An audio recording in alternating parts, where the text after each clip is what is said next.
One game, 2 hours. Hook me. Cyberpunk 2077.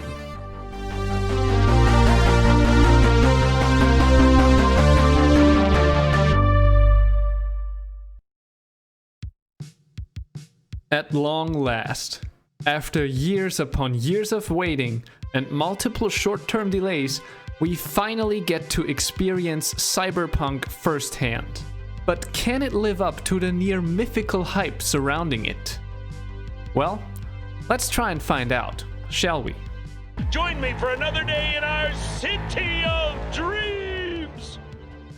Developed and published by the all too well-known CD PROJEKT RED, Cyberpunk 2077 is a huge open-world RPG, and as such, it really doesn't lend itself well to this kind of first impressions format, which is why I usually avoid the genre for this series.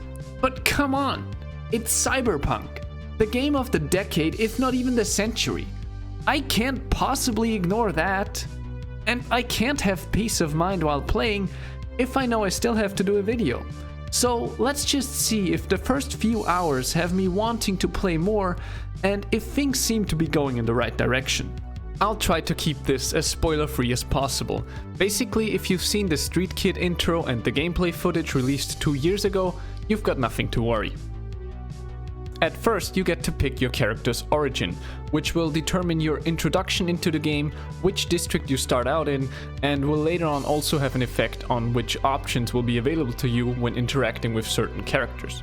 Next, you of course get to customize your own character. And the character creator in Cyberpunk is pretty good. I wouldn't necessarily say it's top-notch, but it's definitely feasible. Meaning there are a lot of different features that can be adjusted, but you only get to select from predetermined assets. So there are no sliders that can be manipulated by you to make something look exactly the way that you want, but there's a huge variety of options to choose from. So it's not quite Black Desert levels of customization, but you will most likely be able to create a character that you're happy with. And yes, you may rejoice, junk customization did make it into the final version. Once that's all said and done, it's time for the real Cyberpunk experience to start. And what I'd like to note here is how it immediately pulled me in due to just how atmospheric it was. Choosing the Street Kid origin, you start out with a broken nose in a shady bar, and the first thing you hear is an acquaintance being threatened to have his legs broken. Pair that with the great voice acting and the rather original Cyberpunk theme, and you've got something that's instantly intriguing. Some bastard tried to mug me. I handled it. Oh, local guy. You really think somebody local will try to mug me, Pepe? Listen, V, I got a problem. Serious this time. I of course decided to help my old friend out and talk to the loan shark.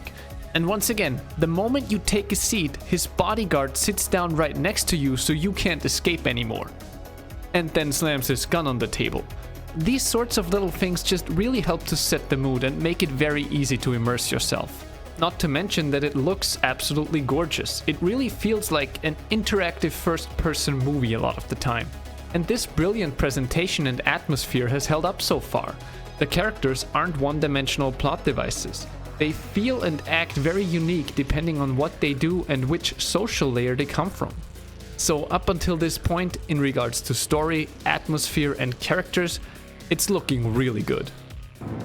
Suggesting we let him go, sir? I suggest you toss them in the sea.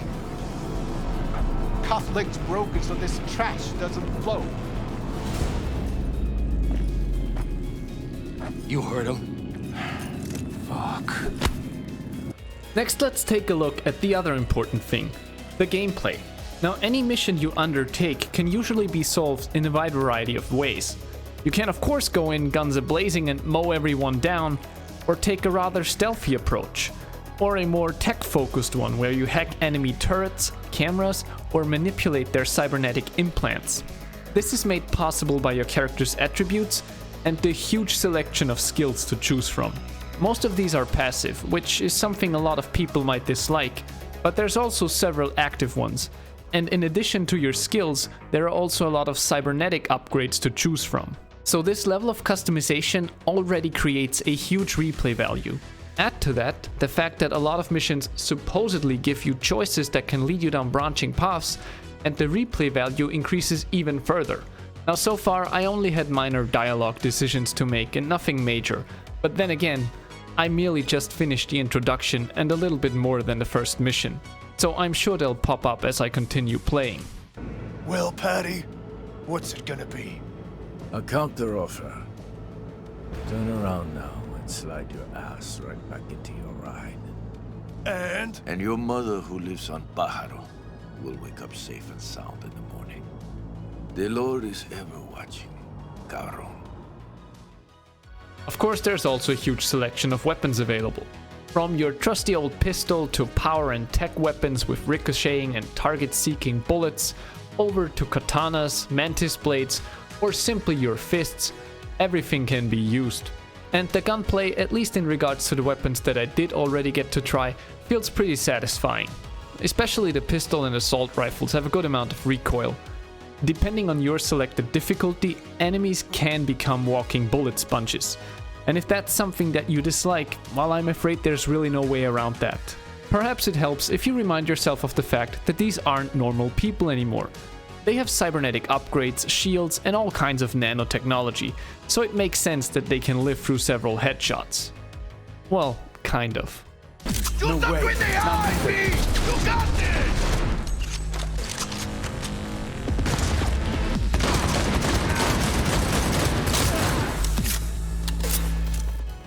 Lastly, if you get tired of following the main story, there's usually a lot of side quests and bounties to accept, alleyways or clubs to explore, or you can just steal a car and cruise through Night City.